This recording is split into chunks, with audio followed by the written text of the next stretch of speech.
안녕하세요, 구독자 여러분. 저는 30대 후반, 결혼한 지 4년 차가 된 새댁이라면 새댁일 수 있는 여성입니다. 결혼을 한 지 4년 만에 제가 이런 고민을 품고 사연 채널을 찾아오게 될 줄은 상상도 하지 못했습니다. 여러분, 혹시 거지근성이라는 말 아십니까?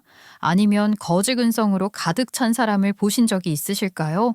저는요, 너무나도 가까운 사람이 이런 거지근성을 품고 있고 또 그걸 당연하게 생각하고 있어서 너무너무 피곤해 죽을 지경입니다. 하지만 눈에는 눈, 이에는 이 아니겠습니까? 저와 같은 고민을 하시는 분이 있다면 오늘 제 사연 끝까지 들어주셨으면 좋겠습니다.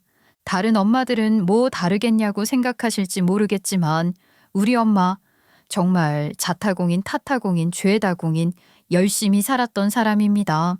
이 세상의 모든 엄마들이 자기 자식을 위해서라면 못할 게 없다고 모성애를 가지고 열심히 산다고 하지만 저는 저희 엄마처럼 슈퍼우먼 같은 사람은 아직 본 적이 없습니다. 어쩌면 다른 집들도 저희 집처럼 하나씩 문제나 사건을 안고 살 수도 있겠죠. 저희 집도 마찬가지였습니다. 아마 그때가 제가 몇 살이었는지 기억조차 잘 나지는 않지만 저희 아버지 사업이 망한 다음이었을 것 같습니다. 아버지께서는 나름 사업체를 건실하게 이끌어 가시던 수장이셨어요. 규모가 큰 것은 아니었지만 굵직한 일 한두 개만 들어와도 먹고 살 수 있을 만큼 돈을 벌 수 있는 그런 한 방 한 방이 있는 사업이었죠. 하지만 저희 아버지 사업이 쫄딱 망해버릴 줄 누가 알았겠어요. 한 방 한 방이 큰 사업이라는 것은 한 방에 망해버릴 수 있는 일이라는 걸 생각하지 못했었던 거겠죠. 아무튼 우리 슈퍼우먼은 사업이 망했다고 좌절하지 않고 바로 일터에 나가기 시작했습니다. 이래서 여자 경쟁력이라는 게 중요하다고 그러는 건가 봐. 대학을 못 나와서 그런가? 아니 주부로만 평생 살아서 그런 건지. 나도 컴퓨터 앞에 편하게 앉아서 타자 두들기는 일하면 참 좋았을 텐데. 그런 회사에서는 나를 뽑아주지도 않네, 서럽게. 미안해. 내가 정말 다시 구행구직하러 발에 땀나게 뛸게. 이깟 무좀 좀 심해지면 어때? 당신이 고생하는 것보다야 낫지. 으이씨구, 당신 무좀이 더 심해지는 게 우리 가족에겐 더 안 좋은 소식인 거 아니야?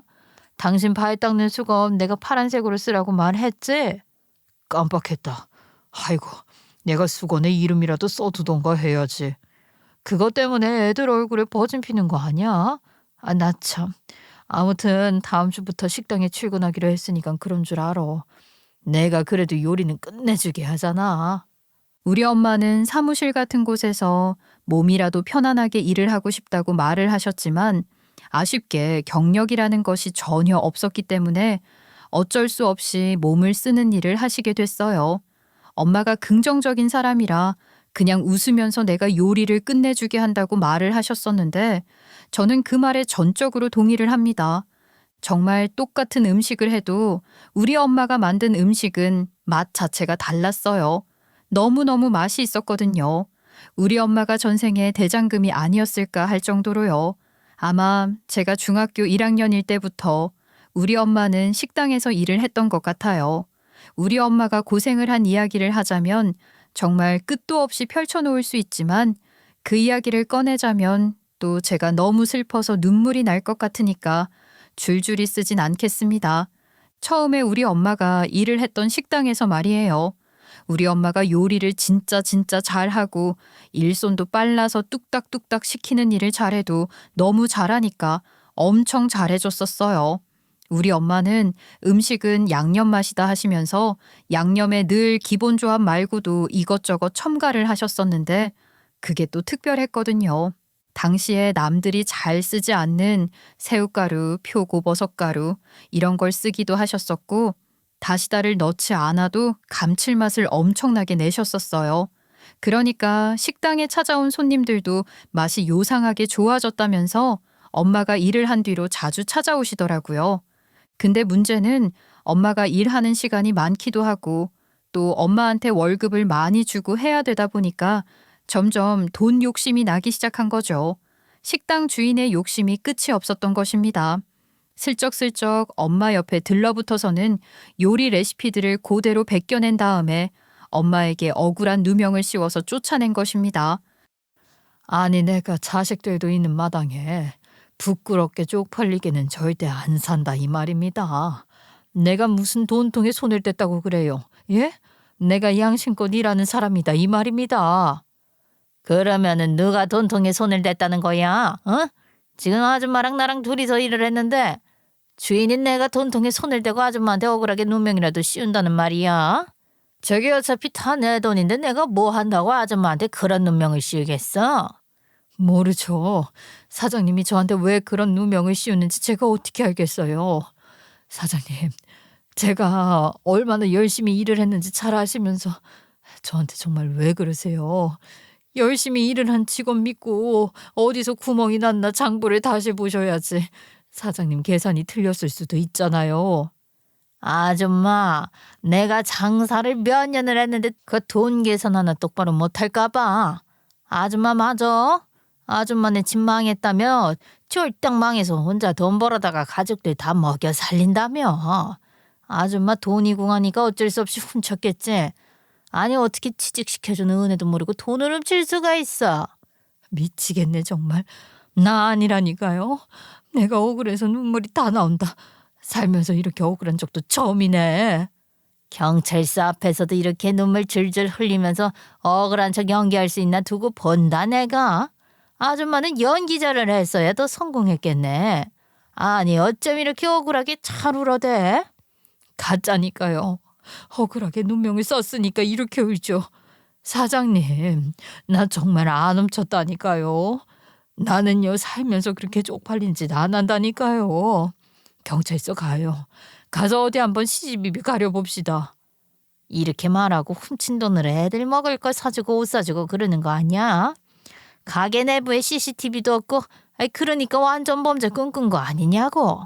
엄마는 가슴을 퍽퍽 치면서 억울해했지만 주인은 적선한 셈 칠 테니 앞으로 가게에 나오지 말라고 했대요.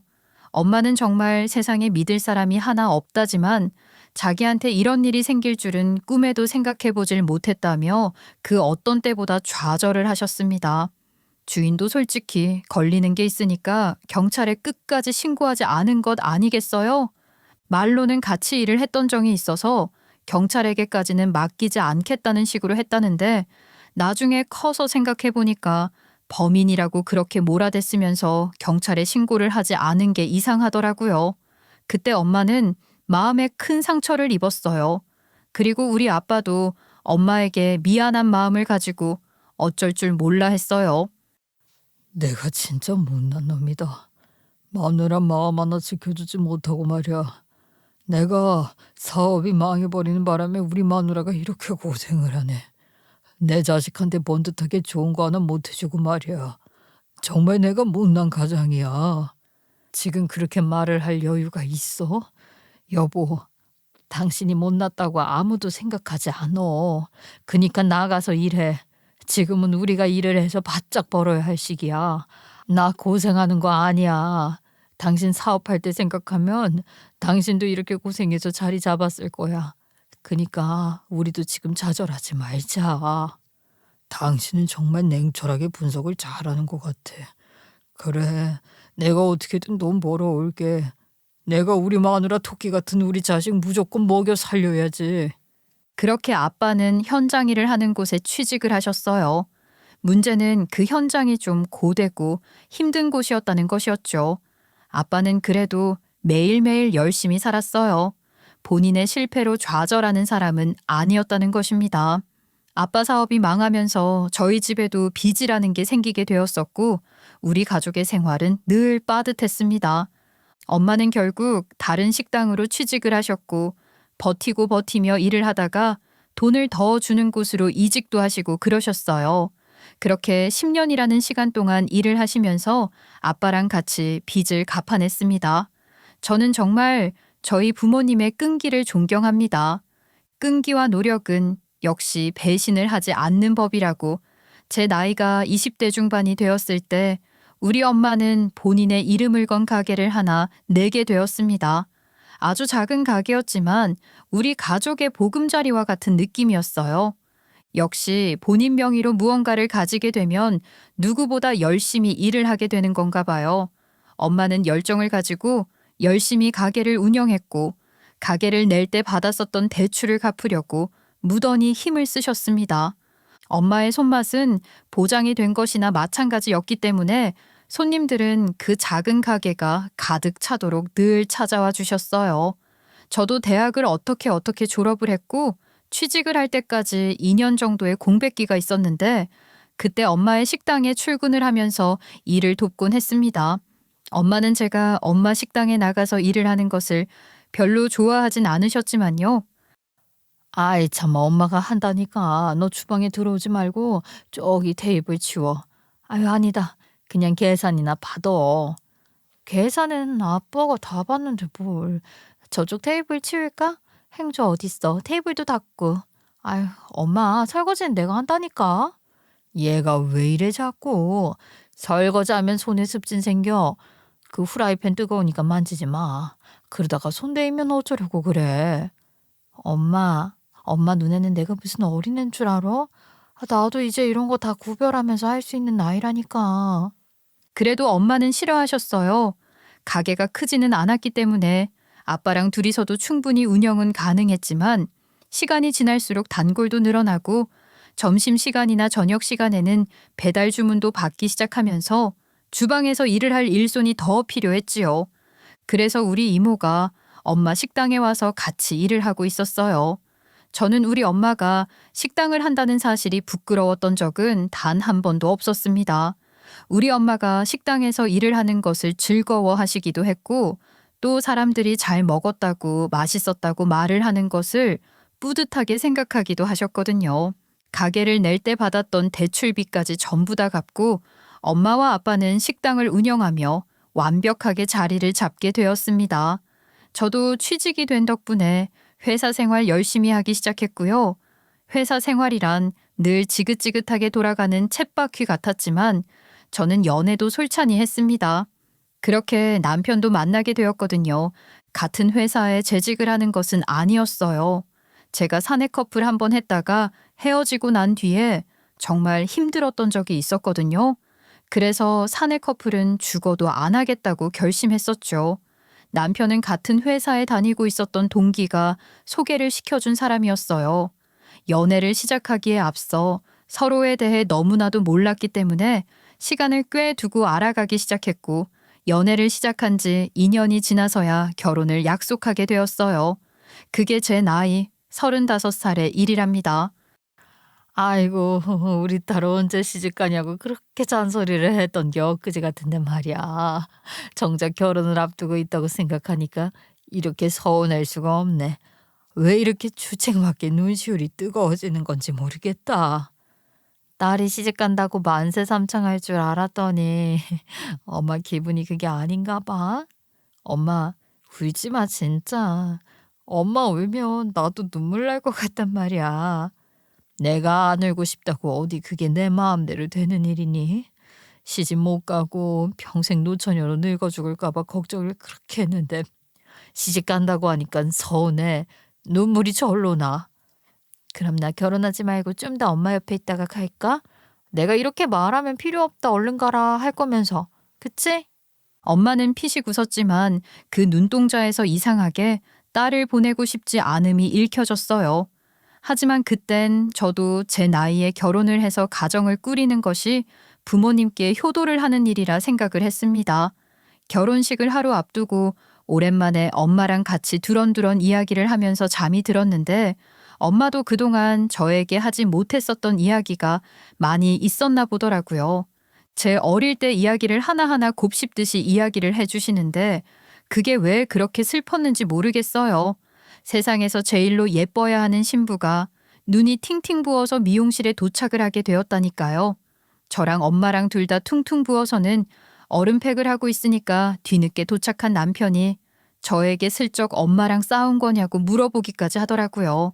우리 시댁은 저희 친정이랑 사정이 비슷비슷했습니다. 원래 만나는 건 끼리끼리 만나는 거라고 하잖아요. 시어머니께서도 저희 부모님처럼 가게를 하나 운영하고 계셨는데 이게 가게라고 부를 수 있는 건지는 잘 모르겠어요. 저희 부모님처럼 본격적인 백반이나 요리를 파는 그런 식당은 아니었고요. 초등학교 앞에서 포장마차처럼 아이들 학교 시간에 맞춰서 분식을 파는 일을 하셨거든요. 그러니까 포장마차라는 건 정식 가게는 아니잖아요. 남편이 처음에 가게를 하신다고 해서 저희 부모님이랑 같은 일을 하신다고 생각했는데 알고 보니 그게 포장마차였더라고요. 좀 신기하긴 했습니다.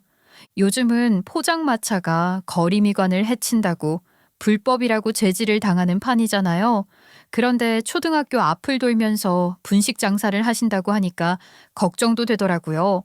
돈이 없어서 가게를 차릴 수 없는 건가 하는 생각도 했었고요. 그런데 반전의 반전, 돈이 없어서 가게를 차리지 못하셨던 것은 아니었더라고요. 시어머니께서는 말이죠, 노후 준비가 넉넉하게 되신 분이셨어요. 제가 35살에 결혼을 했을 때 시어머니께서는 이미 그 이전부터 노후 준비를 위해 연금이니 보험이니 적금까지 전부 끝내두신 상태였다고 하시더라고요. 시아버지께서 경찰이셨었는데 순직을 하셨대요. 그래서 공무원 연금법에 따라서 시어머니께 연금이 지급되고 있었던 것입니다. 순직 보상금도 따로 받으셨었고요. 그래서 분식 포장마차를 운영하시는 것은 취미 생활인가 보다 하고 생각을 했었습니다. 문제는 취미치고는 초등학교 앞에서 장사를 하니까 벌이가 꽤 쏠쏠하셨던 거죠. 이리저리 피리 부는 사나이처럼 동네를 옮겨 다니면서 장사를 하고 계셔서 걸리지도 않고 있었던 거고요. 그런데 그게 영영 안 걸릴 수 있겠어요? 우리 시어머니 벌금 한번 때려 맞으시더니만 분이 좀 상하셨나 봐요. 내가 분식 장사하다 보니까 이 일이 돈도 되고 재미도 있고 집에서 놀면 뭐하냐? 내가 가게를 하나 차려야겠다. 엄마, 가게를 차리시겠다고요? 아니, 가게 차리는데 돈이 한두 푼 들어가는 것도 아닌데 무슨 돈이 있어서. 아, 돈은 왜 없어? 내 노후자금으로 묶어둔 돈 쓰면 되는 거지. 어머님, 저희 이제 결혼한 지 1년 차예요. 이제 슬슬 임신 계획도 세우고 있는데 분식집 차리지 마시고 저희 아이 낳으면 손주 좀 봐주시면 안 될까요? 저도 복직을 해야 해서요. 그래? 너희 아이 가질 거야? 그러면 또 이 얘기가 달라지지. 내가 육아 전문이거든. 너희 애 낳으면 내가 봐주마. 그렇게 시어머니를 한번 말릴 수 있었죠. 시어머니께서도 흔쾌히 알았다고 하셨기 때문에 남편과 저는 아이를 가지기 위해서 무던히 노력을 했어요. 역시 신혼이라, 그리고 아직은 젊은 편이라서 그런 건지 아이가 찾아오는 건 오래 걸리지 않았습니다. 10달을 배에 품고 있는 동안 별의별 기분이 다 들더라고요. 제가 임신을 했다는 소식을 들은 친정 부모님께서는 눈물까지 글썽이셨어요. 왜 어른들의 단골 멘트 있잖아요.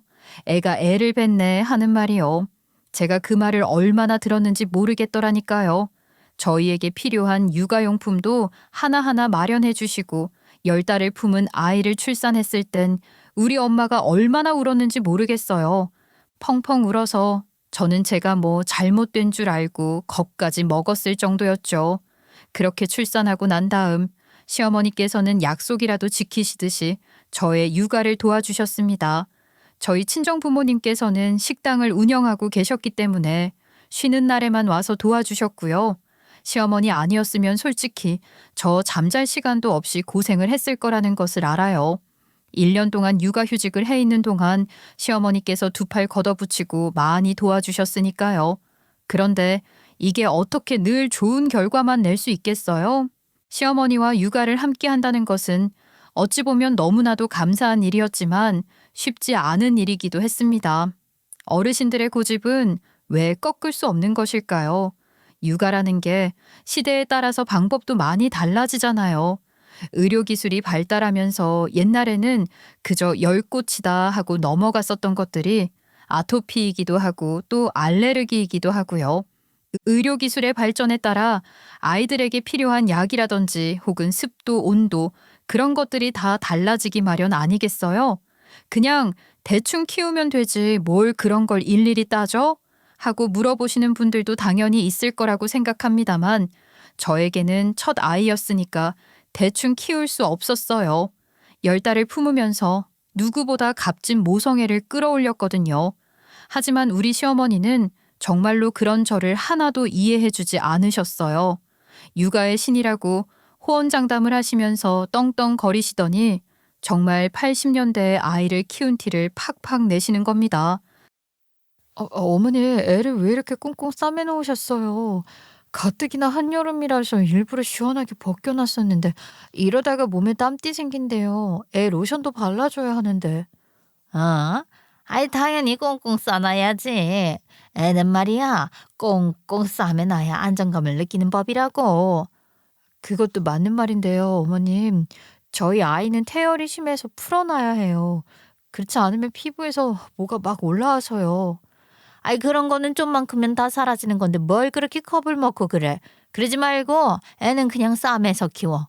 너도 옷차림이 그게 뭐냐. 저요? 저는 왜요? 아니 산모가 무슨 반팔에 반바지야. 아무리 날이 한여름이라도 산모 몸에 바람 들면 안 되는 법이다. 너는 그 선풍기 바람도 쐬지 말아라. 그리고 에어컨도 좀 꺼. 어머님, 바깥 기온이 30도가 넘어요. 여기서 에어컨 끄면 다들 쪄 죽는다고요. 어머님도 더우실걸요? 나는 선풍기 바람이면 충분하다. 무조건 따뜻해야 되는 법이야. 아, 나중에 뼈가 시린 고통을 겪는다는 걸 네가 몰라서 그런다. 그 두꺼운 양말도 좀 신고 옷도 긴팔 긴 바지 입어라. 바람 안 들어가게. 그리고 난방도 좀 올리고. 아유, 한여름에 누가 난방을 틀어요. 요즘은요, 산부인과에서도 시원하게 있으라고 그런다니까요. 몸 덧난다고요. 병원에서도 컨디션 조절 잘하라고 했는데. 그 인간들이 뭘 안다고 그래. 그리고 따뜻하게 있어야 몸에 젖도 잘 들고 하는 법이지. 아이 됐고 얼른 양말 신고 옷 갈아입고 와라. 아유 어느 산모가 이렇게 살을 내놓고 다니냐. 저 정말 이렇게 쪄 죽는구나 싶었어요. 그것도 집에서요. 몸조리할 때 무조건 따뜻하게 해야 한다고 나중에 본인에게 고마워할 거라면서 잔소리를 하시는데 땀이 비 오듯이 나더라고요. 너무너무 힘들었습니다. 고집은 무슨 놈의 그렇게 쇠고집이신 건지 제가 죽어도 싫다고 하면 등짝 스매시까지 하시면서 긴 옷 입을 때까지 잔소리를 하셨어요. 그렇게 1년을 지지고 볶았습니다. 아니, 달달 볶였죠. 육아휴직이 끝나기만을 바라고 또 바랐다니까요. 딱 복직을 해야 하는 시즌이 되었습니다. 저는 살짝 걱정이 되었어요. 아기띠라는 편안한 것이 발명이 되었어도 포대기에 싸서 업어야 한다고 우기는 시어머니를 보면서 과연 제가 마음 놓고 출근을 할 수 있을까 싶었죠. 그런데 하늘이 저를 도운 건지 때마침 어린이집에서 연락이 온 겁니다. 정말 대한민국 사랑해요. 왔다 땡큐 아니겠어요? 공짜로 어린이집에 보낼 수 있게 되었다니 저는 정말 타이밍 하나는 기가 막히게 걸려들었다 싶었습니다. 남편과 제가 맞벌이였기 때문에 별다른 제약 없이 종일반이 가능했는데 제가 좀 일찍 출근하고 일찍 퇴근을 해서 5시에 회사에서 칼같이 나올 수 있었거든요. 제가 퇴근을 하면서 아이를 데리고 오면 딱이겠구나 싶었습니다. 아이를 어린이집에 보내게 되었으니 시어머니께 더 이상 오지 않아도 된다고 말을 하려고 하는데 이상하게 입이 안 떨어지더라고요. 우리 귀한 손주를 어떻게 남의 손에 맡기냐 하고 호통을 치실지도 모른다고 생각을 했었거든요. 그런데 저랑 같이 지지고 볶으며 1년 동안 육아를 하셨던 것이 시어머니에게도 꽤 힘든 일이셨나 보더라고요. 어머님, 정말 운 좋게 어린이집에서 입소할 수 있다고 연락이 와서요. 지금 시기 놓치면 3, 4살까지도 못 보낼 수도 있다고 하던데 그 어린이집에 아이를 보내볼까 해요. 저도 또 복직을 해야 하고. 아이고 그러냐. 그건 뭐 공짜에 애도 잘 봐준다고 하던데. 그러면 당장 보내라 당장. 아이고 삭신이야. 허리야. 당장 보내. 아유 너무 좋다. 너무 반갑게 말을 하시니까 오히려 제가 좀 서운한 느낌이었달까요? 아무튼 아이를 어린이집에 보내고 저도 복직을 했습니다. 그 뒤로 애 봐달라고 할까봐 주말에도 연락을 하지 않으시던 시어머니께서 갑자기 가게를 차렸다며 연락을 해오신 겁니다. 저와 남편은 황당했어요. 가게? 아니 갑자기 무슨 가게를 차렸다는 거야? 엄마 설마 그 분식집 다시 하려고? 그래, 내가 이번에는 아예 가게를 냈다니까. 위치도 좋아. 초등학교 바로 앞인데 뒤에 중학교 고등학교도 있는 캡장 매물이다 이 말이야. 그러면서 주소를 딱 말해주시는데 어디서 많이 본 주소인 거예요. 시어머니께서 학교 앞에 차렸다는 분식점 주소가 저희 부모님 식당이랑 걸어서 5분 거리인 거죠. 이게 웬일인가 싶었습니다. 두 분이 가까이서 장사를 하시면 서로 교류도 잘 될 것 같고 어버이날 같은 것도 따로 안 챙기고 한 방에 챙길 수 있겠구나 하는 생각이 스멀스멀 들었죠. 하지만 저는 이게 독이 될 줄은 꿈에도 몰랐습니다. 그 당시에 알았다면 정말 시어머니를 뜯어말리던 저희 부모님을 뜯어말리던 둘 중 하나는 멀리 떨어지라고 애걸복걸 했을 겁니다. 아무튼 처음에는 아무것도 몰랐습니다. 그저 두 분이 알아서 장사 잘 하시면서 각자의 삶을 살고 있다고 생각했어요. 왜냐면 꽤 오랜 시간 저희 부모님이나 시어머니나 딱히 사돈에 대한 이야기를 꺼내지 않으셨었거든요. 시어머니께서 장사를 한 지 한 1년쯤 되었을 때였어요. 저희 이모가 저한테 슬쩍 연락을 해서는 저희 시어머니 흉을 보는 게 아니겠어요? 저는 너무 뜬금없는 말이 이모의 입에서 흘러나오니까 놀랐죠. 아무리 생각해도 말이야. 너희 시어머니 해도 너무한 거 아니니? 내가 진짜 기가 막혀서. 응? 이모, 무슨 말을 하는 거야? 우리 시어머니? 내 시어머니 말하는 거야? 그럼 돌아가신 우리 시어머니 말을 하는 거겠니? 너네 시어머니지. 이모 입에서 우리 시어머니 얘기가 나올 일이 뭐가 있다고. 왜? 무슨 일 있었어? 이따마다. 아니 글쎄 사람이 염치가 없는 건지 아니면 뻔뻔한 건지. 아니다 둘 다 있는 것 같다. 점심시간만 되면 글쎄 우리 언니 가게에 와서는 점심 먹고 가는 거 알아? 그래? 어머님도 점심에 분식 드시기 좀 그러시겠지. 근데 그러면 좋은 거 아니야? 나는 우리 부모님이랑 어머님이랑 좀 친하게 지내면 좋겠는데. 어이씨고, 제값 주고 밥 사 먹고 그러면 당연히 좋겠지. 공짜로 처먹고 가니까 문제인 거지. 옆에 김서방 없지? 뭐라고? 공짜로 드시고 간다고? 언제부터? 그 얘기를 왜 나한테는 안 했어? 니네 엄마가 하지 말라더라. 사람이 원 착해가지고 오죽하면 공짜로 밥 먹고 가겠냐고 너한테는 아무 말 말라대. 얼마 안 되긴 했어. 그래도 그 한 끼가 여러 번 반복되면 큰돈 되는 거 알지? 지금이야 언니가 괜찮다고 하니까 나도 별소리 안 하고 있었는데 너는 알아두는 게 좋을 것 같아서. 이모가 엄마한테 몇 번이나 공짜로 얻어먹고 가는 건 아닌 것 같다고 하니까 엄마가 손사래를 치면서 사돈끼리 돈 받고 그러는 거 싫다고 그랬다는 거예요. 분식집 장사하면서 애들 상대하느라 짐 빠질 텐데 점심이라도 든든하게 먹고 가는 게 얼마나 보기 좋냐고요. 사돈끼리 식사 대접 못할 것도 아닌데 이모한테 각박하게 굴지 말라고 했대요. 저도 엄마가 그렇게 기분 좋게 공짜 밥 주신다고 하니까 굳이 시어머니께 말해야 하나 싶긴 했는데 이모가 저한테 말을 한 것도 여러 번 참고 말을 했을 거 아닙니까? 이 상황이 오래 지속되면 그것도 문제가 될 것 같았고요. 이모는 계속 시어머니가 공짜로 밥 먹고 가는 게 눈꼴실인 것 같았어요. 그래서 제가 시어머니께 말을 슬쩍 했습니다. 어머님, 요즘 저희 부모님 가게에 가서 점심 드세요? 어? 그게 벌써 거기까지 소문이 났어?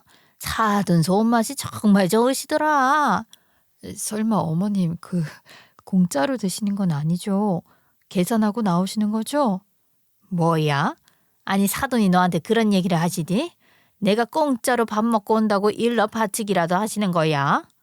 나 참, 가족끼리 뭘 그런 걸 치사하게 따지고 있어. 나 좀 서운하다. 아니요, 부모님이 말씀을 하신 건 아니고 제가 그냥 어머님께 여쭤보는 건데요. 계산은 하고 드시는 건가 해가지고요. 너도 그 밥 한 끼에 그렇게 치사하게 구는 거 아니다. 내가 말이야 일부러 손님 없을 때 오전 시간 가서 밥을 먹는다고. 내가 가서 먹고 있으면 그 일찍부터 손님 있는 것 같아 보이고 좋지 않니? 맛집인가 보다 하고 다음에 한번 가봐야지 하는 생각이 들 수도 있고 말이야. 가게에 손님 차 있는 게 얼마나 중요한 건데 그래? 시어머니는 당황하셨는지 변명이 꽤 길어졌어요. 그래도 한번 대놓고 말을 했으니까 더 이상은 안 그러시겠지 했거든요. 근데도 계속 저희 부모님 가게에 가셔서 공짜로 밥을 먹는 것 같더라고요. 저희 이모가 진절머리가 났는지 저한테 전화를 하셔서는 열불을 토해내시는데 그 앞에서 들었다면 분명 얼굴에 침이 오지게 튀었을 거예요. 아니 진짜 뻔뻔해도 너무 뻔뻔하다니까는. 여전히 공짜로 밥을 먹는다고. 내가 분해가지고 분식집에 찾아가서 떡볶이를 먹었거든. 그랬더니 돈을 받더라. 이모가 뻔히 우리 이모인 거 알면서도 돈을 받았단 말이야? 아니 어머님 정말 왜 그러시지? 아이 그래. 알면서도 나한테 5천 원입니다 하는 거야. 그래서 내가 작정을 하고 아니 가족끼리 뭔 돈을 받냐고 그랬거든. 그랬더니 뭐라는 줄 알아? 나한테 누구세요 하는 거야. 그래서 내가 현진이 이모 되는 사람입니다 하고 뻔뻔하게 나왔더니 5천 원은 주고 가라고 나를 들러붙어서 매는 거지. 내가 똑같이 뻔뻔하고 치사한 사람 되기 싫어가지고 돈 내고 왔는데 아유 어찌나 분하던지. 그렇게까지 이모가 열불을 토해내는데 제가 어찌 가만히 있을 수 있겠어요. 저도 우리 가족이 우선인데요. 더는 안 되겠다 싶어서 시어머니께 슬쩍 한 번 더 말을 했죠. 기분이 최대한 상하지 않게요. 저한테도 어찌됐든 시자 붙은 어머니니까 괜히 서로 감정이 상해서 좋을 건 없지 않겠어요? 그랬더니 우리 시어머니 저에게도 철판을 깔기로 작정을 하신 건지 듣는 척도 하지 않으시더라고요. 그래도 2번이나 말을 했으니까 이제는 좀 알아들으시겠지 싶었어요. 이모도 잠잠했고요. 그렇게 또 몇 개월이라는 시간이 흘렀습니다. 근데 잠잠해서 괜찮을 줄 알았던 것은 제 착각이었어요. 이모가 저에게 일러 바친다는 것을 알게 된 엄마가 이모한테 그러지 말라고 화를 내셔서 이모가 참고 있었던 거였어요. 이모는 더 이상 못 참겠다며 저에게 전화를 하셨죠. 내가 더는 이 손해보는지 못하겠다 이거야. 야 해도 너무한 거 아니냐? 그래도 예전에는 일주일에 한 번 와서 밥 먹고 가더니 이제는 주 5일 내내 와서 밥 처먹고 간다. 일주일에 5번을 찾아와서 공짜로 밥을 먹고 가신다고? 그게 정말이야, 이모? 내가 이런 걸로 너한테 왜 뻥을 치겠냐? 나 참 어이가 없어서 그것도 말인데 공짜로 온갖 메뉴를 다 시키질 않나. 얼마 전에는 친구까지 데리고 와서 공짜로 밥 먹고 가더라. 이건 너무한 거 아니니? 우리가 뭐 그거 돈 받아서 부자 되는 건 아니라고 하지만 여태 쌓인 돈만 해도 얼만데. 일주일에 5번이나 찾아와서 공짜로 밥을 먹고 친구까지 데리고 와서 생색을 낸다는 건 저도 열이 받더라고요. 화가 나서 그냥 넘어가면 안 되겠다는 생각이 들었고 결국 남편을 붙잡고 이야기를 하게 되었습니다. 남편에게 최대한 불쌍한 척을 하면서 이건 너무한 거 아니냐? 더 이상은 참을 수 없다는 식으로 말을 했더니 남편이 시큰둥하게 말을 하는 겁니다. 우리 엄마가 분식 장사를 하다 보니까 밥이 땡기나 보지. 아이 그래서 뭐 어떻게 해야 되는데? 지금 남의 일 이야기해? 시어머니 이야기하잖아. 뭘 어떻게 해? 내가 말을 해도 귀뚱으로 안 들으시는데 당신이 말을 좀 해야 하지 않겠어? 내가 우리 엄마한테 어떻게 돈 달라고 얘기를 해. 그러지 말고 그냥 장모님도 우리 엄마 가게 와서 공짜로 드시라고 해. 뭐라고? 아니 지금 뭐 갈비탕이랑 떡볶이를 맞교환하자는 거야? 그래? 당신이 그랬다? 어머님 가게 가서 공짜로 먹으라고? 남편은 궁시렁거리면서 대답을 회피했어요. 더 이상 이 문제로 말을 하고 싶지 않다는 강력한 표현이었죠. 저는 머리에서 스팀이 터지는 것 같았습니다. 어디 눈에는 눈, 이에는 이랬다고 볼장 끝까지 한번 봐보자는 심산이었죠. 하지만 음식값 자체가 다르잖아요. 저희 부모님이 운영하시는 식당에서 가장 저렴한 것이 찌개였는데 그것도 8,000원부터 시작이었고요. 갈비탕 같은 건 15,000원이었죠. 그 이상 나가는 요리들도 있었고요. 그런데 학교 앞 분식점은 끽 해봐야 3,000원이지 않겠어요? 그렇다고 먹지도 않을 음식을 바리바리 포장해서 들고 오는 것도 낭비잖아요. 그거 버리면 남편에게 빌미를 주는 거 밖에 되지 않는다는 생각이 들었죠. 게다가 저희 부모님은 시어머니처럼 어디 가서 공짜로 얻어먹고 오고 그걸 당연하게 생각하시는 분이 아니었어요. 친한 지인이 가게를 열었다 하면 뭐 하나 더 퍼주지 못해서 안타까워 하실 뿐이었다 이 말이죠. 저만 속을 썩었습니다. 이 문제로 남편이랑 싸우기도 많이 싸웠어요. 아니 그러면 어떻게 해? 장인어른이랑 장모님도 분식집 가서 공짜로 떡볶이 드시라고 하라니까. 아이 참 나도 난감해 죽겠네. 우리 부모님은 공짜로 얻어먹고 그런 거 못 하신다니까? 그렇게 염치없이 행동하라고 해도 못 하시는 분들이라고. 아이 잠깐, 그 말 뭐야? 지금 우리 엄마는 염치가 없다는 얘기야? 그래, 솔직하게 말하면 염치 없지. 염치만 없냐? 눈치도 없고 뻔뻔하고. 아이 참 아무리 그래도 그렇지 우리 엄마에 대해서 그렇게 말을 하는 건 좀 아니지 않아? 당장 사과해. 우리 엄마한테 욕한 거 사과하라고. 사실만 말했는데 뭘 사과를 해. 내가 사과할 일 없어. 없는 말 지어낸 것도 아닌데 사과 못해. 그러고 대판 싸웠는데 이 망할 놈이 글쎄 시어머니께 가서 고스란히 잃은 겁니다. 제가 염치 없다 하더라 하면서 이제 저희 부모님 식당에 가서 밥 얻어먹지 말라고요. 그러니까 시어머니 저한테 씩씩거리면서 전화를 해서는 사돈이 오지 말라고 한 것도 아닌데 네가 왜 난리를 쳐서 우리 아들 속상하게 하냐고 승질을 확 부리시더라고요. 제가 진짜 오만정이 다 떨어지더라니까요. 이런 시간이 지속되면서 저는 정말 마음의 병을 얻어가는 기분이었습니다.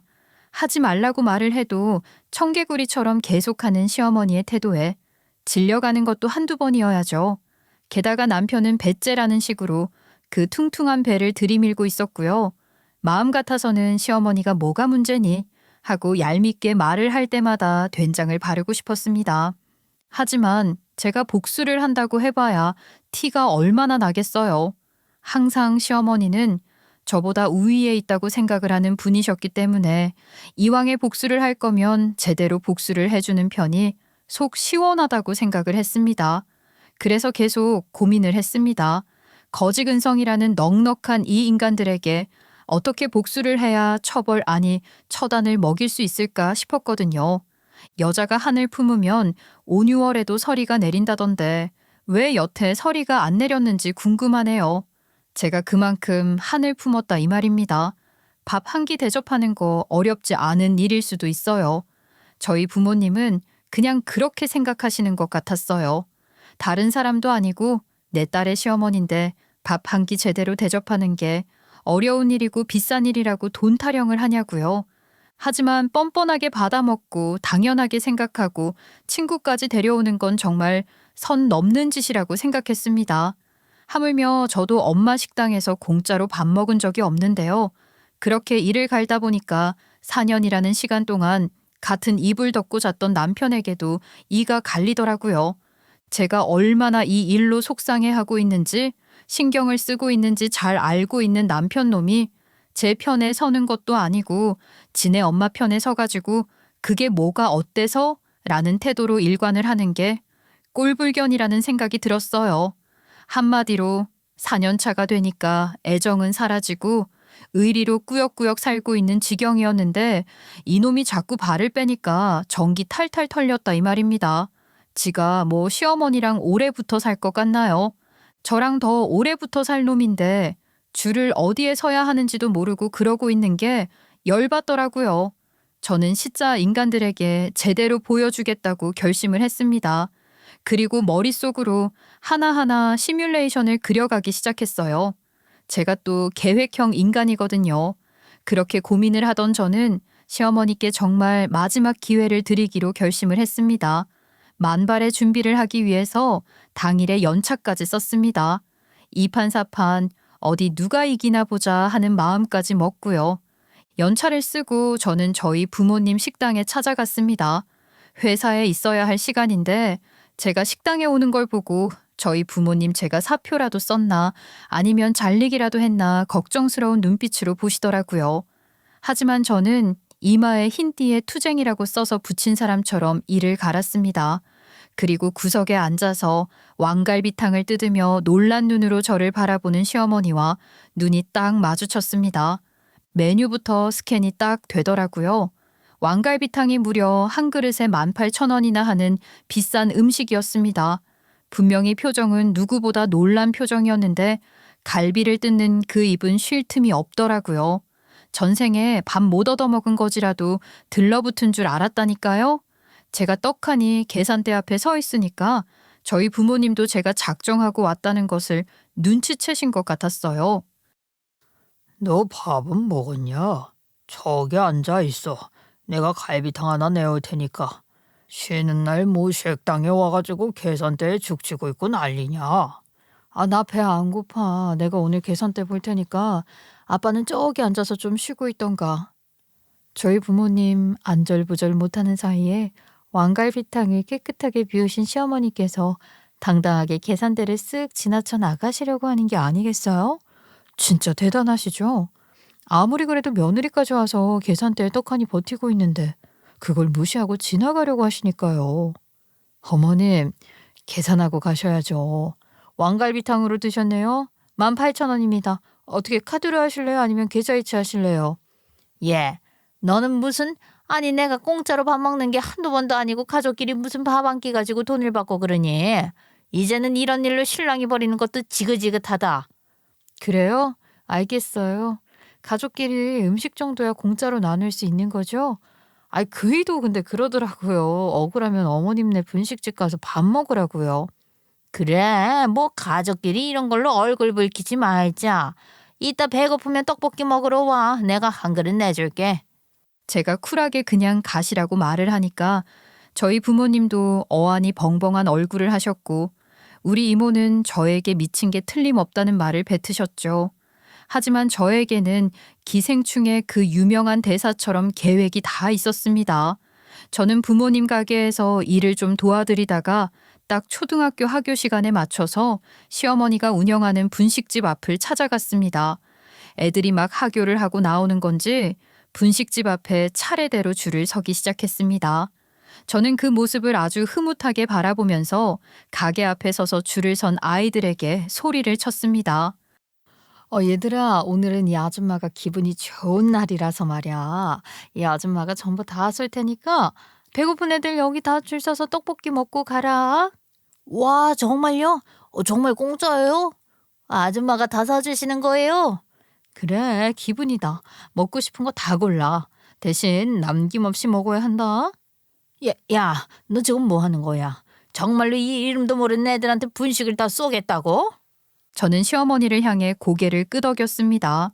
시어머니께서는 물밀듯이 밀려오는 주문에 정신을 차리지 못하시고 허겁지겁 떡볶이를 푸기 시작하셨습니다.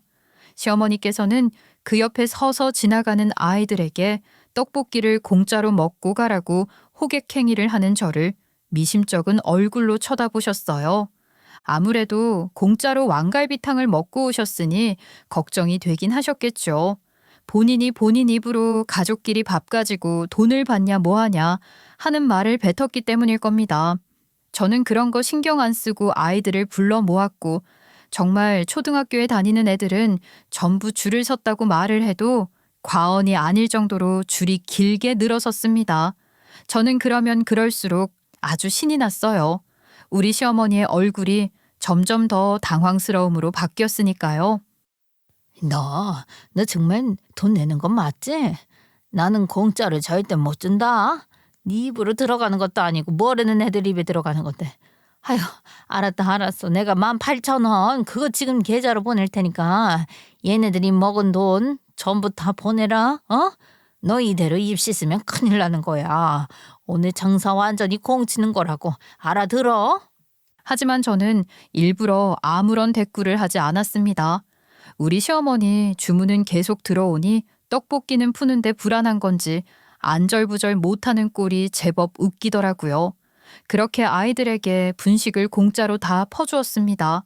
이미 돈 안 받겠다고 했으니 돈이 있든 없든 아이들에게 공짜로 줄 수밖에 없었죠. 시어머니께서는 땀 뻘뻘 흘려가면서 튀김도 튀겨 순대도 썰어 떡볶이도 만들어 아주 난리가 났습니다. 아이들이 한바탕 쓸고 지나가자 치워야 할 것들도 장난 아니었어요. 준비한 재료들이 소진됐을 정도로 금방 동이 나고 말았습니다. 아이고 허리야. 오늘처럼 이렇게 장사를 한 것도 처음이네. 그래서 이거 다 팔아서 얼마나 나왔는지 보자. 내가 여기 적어두긴 했는데 아유 세상에 오늘 장사는 여기서 접어도 되겠네. 어차피 튀김 종류들도 다 떨어졌고 떡볶이도 다 팔렸으니까 말이야. 보자. 대충 봐도 60만 원 가까이 나온 것 같은데. 그래요? 어머니, 하루 일 매출이 얼마나 되는데요? 60만 원이면 많이 판 거예요? 못 팔 때는 더럽게 안 팔리지. 그래도 평균 3, 40은 나오는 것 같은데 60만 원이면 아주 잘 팔린 거다. 내가 오늘은 기분이 최고 좋고 하니까 세일해가지고 55만 원만 받으마. 입금해라. 내 계좌 알지? 아유, 어머님, 제가 애들 생각해서 인심 써서 공짜로 베푼 건 맞지만 어머님도 그 돈 다 받으시려는 심보가 좀 그러네요. 언제는 저한테 공짜로 와서 먹고 가라고 하셨잖아요. 뭐야? 아, 너 진짜 일부러 작정하고 이런 일을 한 거야? 아주 괘씸하네. 그리고 내가 공짜로 와서 먹고 가라고 한 거랑 같냐 이게? 시어머니께서는 역시 내로남불의 끝을 보여주셨습니다. 본인이 공짜로 먹은 것은 가족이니까 당연하고 제가 공짜로 베푼 것은 남에게 베푼 거니까 돈을 내라는 것이었죠. 막말로 제가 이거 전부 다 포장해 주세요 하고 싹 쓸어가면 공짜 아닙니까? 그걸 아이들에게 나눠주는 건 제 마음 아니겠어요? 저는 시어머니가 말장난을 한다고 생각했습니다. 그래서 저도 똑같은 논리로 응대했습니다. 시어머니께서 말을 얼마나 잘 하시는지는 모르겠지만 저도 어디 가서 말싸움에서 밀리는 사람은 아니거든요. 논리정연하게 잘 따진다 이 말이죠. 어머님께서 여태 저희 집에서 1년 넘게 무전취식한 값으로 따지면 이건 아직 발끝만치도 못 따라가는 금액인걸요? 뭐야? 그렇다고 오늘 하루 장사를 아예 공치게 만드는 건 잘하는 짓이냐? 어? 아무리 그래도 며느리가 어떻게 시어머니한테 이런 짓을 할 수가 있어. 됐고, 너 이거 영업방해로 내가 신고할 거야. 그러면서 일부러 저 보란 듯이 휴대폰을 꺼내 드시는 게 아니겠어요? 경찰에 연락을 하겠다고 돈 내놓으라고 하시는 겁니다. 가족끼리 이런 걸로 경찰서까지 가서 얼굴 붉혀야 하는 거냐고. 자기는 55만 원만 받으면 된다면서 저에게 돈 달라는 식으로 말을 하시는데 여유는 제가 더 부렸죠. 저는 끝까지 돈을 드릴 생각이 없었으니까요. 그래서 저는 딱 최후의 카드를 꺼냈습니다. 어머님, 집으로 내용증명 날아갔을 텐데 그거 못 보셨어요? 아니면 보셨으면서도 이렇게 끝까지 모르는 척 하실 거예요? 그 말에 시어머니께서 갑자기 입을 딱 다무시더라고요. 그 반응은 저희 이모가 보낸 내용증명을 받아보았다는 뜻이나 다름없었습니다. 어머님, 왜 갑자기 말이 없으셔요? 그 내용증명만 보내놓고 넘어갈 거라고 생각하셨어요? 어머님, 그것도 나름 법적 효력이 있는 거예요. 증거가 되어주거든요. 어머님이 여태까지 먹고 간 음식 금액이랑 결제 요청 언제까지 해달라고 넣어둔 건데 악착같이 무시하시더라고요. 아니 누가 뭘 무시한다고 그래. 그게 무슨 말인지 몰라서 내가 잠시 넣어두었던 거지. 아, 그거 내용 제가 쉽게 읊어드릴까요? 반복적인 무상 식사로 인해 가게 운영에 피해가 발생했으며 이에 따라 총 금액 498만 3천 원을 변제해 주시길 바랍니다. 미납 시 법적 조치를 고려할 예정입니다. 아, 이게 어려우세요? 498만 3천 원 보내시라고요. 그 말입니다만. 그래. 아이 그것도 어이가 없다. 내가 무슨 500만 원어치나 밥을 공짜로 먹었다고 그러냐. 그 증거도 없이 가격 배로 튀겨놓고 나한테 뒤집어 씌우는 거 아니냐. 예. 그리고 왕갈비탕 그거 나 오늘 처음 먹은 거야. 예전에는 그거 먹지도 않았어. 메뉴 뭘 드셨는지가 중요한 게 아니라요. 498만 3천 원을 납부해야 하는 게 중요한 거라고요. 그니까 내가 억울해서 그러지. 내가 여태까지 먹은 게 맨날 찌개들만 먹었다고. 끽해봐야 7, 8천 원 음식 먹었다가 아예 오늘에서야 처음 왕갈비탕 처음 먹어본 건데 그 무슨 돈이 498만 3천 원이라고? 그게 그렇게 쌓였냐 이 말이야. 너희가 나한테 돈 받아가려고 뻥튀기 한 거 맞지? 그게 1년 이상 쌓였으니까요. 처음에는 뭐 일주일에 한 번 오시다가 요즘은 매일매일 오신다면서요. 어머니, 한 달에 어머님이 드시는 금액이 얼만데요? 평균 10,000원만 쳐도 한 달이면 30이에요, 30. 그게 1년이면 360만 원이죠? 어머님이 1년 이상 무상 취식하셨으니까 그 정도 금액 당연히 나오죠. 아니 나는 기억도 안 나는데 내가 무슨 그지처럼 1년 이상 내내 그 집 가서 밥을 먹었을까 봐. 어? 예전에는 일주일에 한 번 갈까 말까 했다고. 장부에 적힌 것만 계산했을 때 그 가격이에요. 그 전에 몇 번은 우리 엄마가 그냥 공짜로 주신다고 기록해두지도 않으셨어요. 그거 우리 이모가 몰래 센 것만 해도 저만큼인데요? 너희 이모가 날 싫어해서 일부러 더 불려놨나 보지. 아 싫어. 나 기억 안 나. 절대로 나는 돈 못 줘. 그만큼 먹은 기억도 없다. 전부 똥으로 나와서 기억을 못 하시나 보다. 그럼 뭐 어쩔 수 없이 저는 소액 심판 청구로 외상값 청구할게요. 그럼 됐죠? 지금 가족끼리 치사하게 밥 한 끼 가지고 소송을 걸겠다는 거야? 밥 한 끼가 아니죠. 그 밥이 498만 3천 원짜리면 말이 달라지지 않겠어요? 기가 막히다는 얼굴로 아무 소리 못하는 시어머니를 뒤로 한 채 저는 뒤도 돌아보지 않고 바로 변호사 사무실을 찾아갔습니다. 이럴 사태를 대비해서 미리 상담 예약을 잡아두길 잘했죠. 그리고 저는 제 이야기를 쭉 늘어놓은 뒤 소송을 진행하겠다고 했습니다. 당연하게도 증거는 확실했습니다. 이모가 그동안 가계 장부를 적어놓기도 했고 영수증을 간직하고 있기도 했거든요.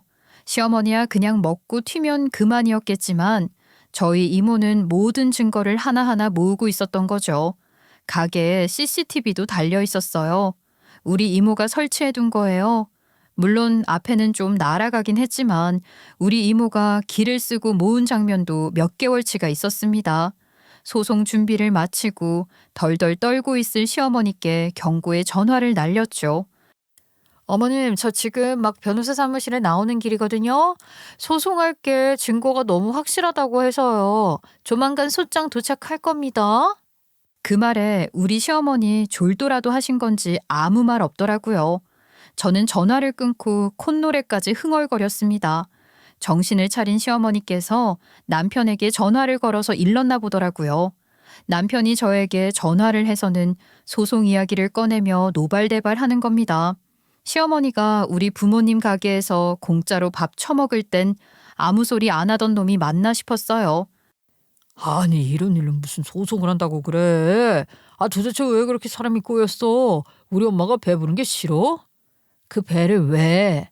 우리 부모님 가게에서 채워야 하는 거냐고 내가 몇 번이나 물어봤지. 그때는 아무 소리도 안 하던 게 어디서 큰 소리야. 우리 엄마 쓰러지기 일부 직전이라고. 당장 소송도 취하하고. 아니 오늘 그 당신이 쌌다는 떡볶이값 그 내가 엄마한테 송금할 테니까 그런 줄 알아. 그 말에 제 마지막 이성이 툭 끊어지더라고요. 그 나물의 그 밥이라고 어쩜 시어머니와 똑같은 생각을 할 수 있는지요. 저는 그대로 사자오를 질렀습니다. 그 돈 준다고? 그래라 이 개자식아. 너랑은 이혼이다. 우리 친정에는 돈 한 푼을 안 보내더니 지네 엄마한테는 바로 송금을 하겠다고? 야, 너 같은 인간이랑은 더 이상은 못 살아. 이혼해. 그러고 전화를 뚝 끊어버렸습니다. 이혼까지 질렀겠다. 더 이상 저에게 무서운 것이란 없었습니다. 저는 바로 집에 들어가서 짐을 쌌어요. 어차피 연차였으니까 시간은 넉넉했죠. 짐을 싸서 택시를 불렀고 어린이집에 있던 아이를 데리고 나와 친정으로 와버렸습니다.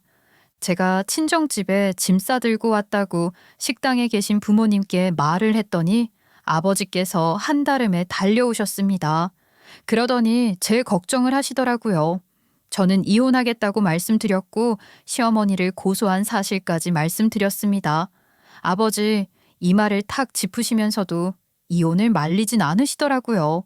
그동안 말은 안 했어도 아버지도 신물이 나셨었겠죠. 퇴근 후 텅 빈 집에 간 남편이 서둘러 친정으로 왔더라고요. 여보, 이런 일로 무슨 또 이혼이냐. 아직 애도 어리고 이혼할 일은 아닌 것 같은데 제발 문 좀 열고 내 말 좀 들어줘. 제가 한 말이 빈말이 아니라는 것을 안 남편이 친정집 현관문 앞에서 애걸복걸했지만 아무도 그 문을 열어주지 않았습니다. 다른 건 다 참아보고 맞춰보고 살겠다 마음먹어도 이놈의 거지근성은 못 맞추겠더라고요.